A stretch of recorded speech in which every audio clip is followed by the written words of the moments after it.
Update tayo sa lagay ng panahon sa mga lugar na kahit walang bagyo ay nakaranas ng pagbaha at sa mga lugar na malapit sa Bulkang Kanlaon. Kausapin natin si Pag-asa Assistant Weather Services Chief Chris Perez. Magandang umaga po at welcome muli sa Balitang Hali.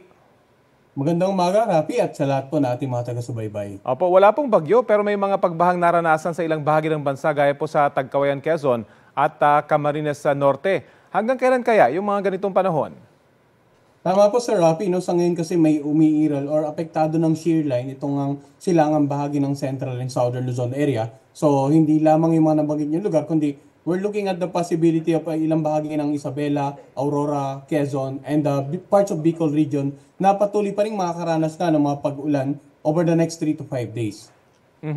Ano po ba yung aasahan nating lagay ng panahon sa mga lugar na malapit naman dito sa may Kanlaon, lalo't nagbabala yung FIVOC sa rain-induced na lahar?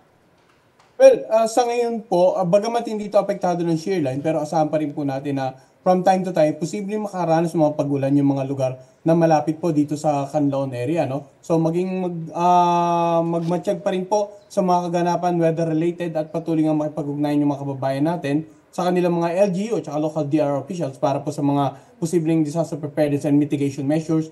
Hindi lamang dito sa Kanlaon area, kundi maging doon sa mga areas din na apektado ng shear line na nabanggit kanina. No? Nagpapalabas po tayo ng weather advisory para sa kalaman po ng mga kababayan natin para magbigay abiso ng mga forecast na rainfall doon sa mga lugar na apektado ng shear line habang ang ating Pag-asa Visayas Regional Services Division naman ay nagpapalabas ng weather outlook para po sa Kanlaon area. At pwede rin pumunta sa inyong website. Dito naman po sa Metro Manila, hanggang kailan mararanasan yung makulimlim at maulang panahon? Gayong ang dami yung mga nagsha-shopping ngayon. Rapi, sa ngayon ay posible within the next 24 hours ay maging makulimlim pa rin sa nakararaming bahagi ng Metro Manila at makaranas ng mga light rains. Pero ngayong darating na weekend, dinaasahan nga natin na magkakaroon ng gradual improvement ng weather dito sa Metro Manila. Ayun, good news. Ilan pa pong bagyo naman yung posibleng pumasok sa PAR bago po matapos ang taon?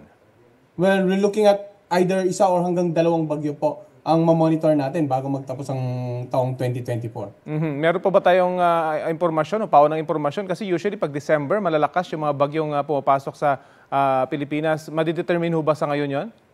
Well, sa ngayon po kasi, climatologically speaking, ang mga bagyo during the last quarter of the year ay malalakas talagang kategorya, no? Pwedeng umabot ng typhoon or super typhoon category. At ang karaniwan dito, kung hindi man maglagi sa loob ng PAR, sa makaragatan sa silangang bahagi ng ating bansa at umiwas or lumiko palayo ng ating bansa, may chance rin po na maglandfall, lalong-lalo na dito nga sa Central and Southern Zone area, Visayas and Mindanao. Kaya matuloy tayo magmo-monitor dito sa kaganapan sa Pasipiko. No? Although sa next week nga, may nasaan tayo may potential na sama ng panahon na mabuo, ay patuloy po tayo magbibigay ng update kung magkakaroon po ng pagbabago sa forecast scenario natin next week. So dapat habang maaga maghanda. Maraming salamat po sa oras na binahagi nyo sa Balitang Hali. Maraming salamat din po at magandang araw. Si Pag-asa Assistant Weather Services Chief Chris Perez.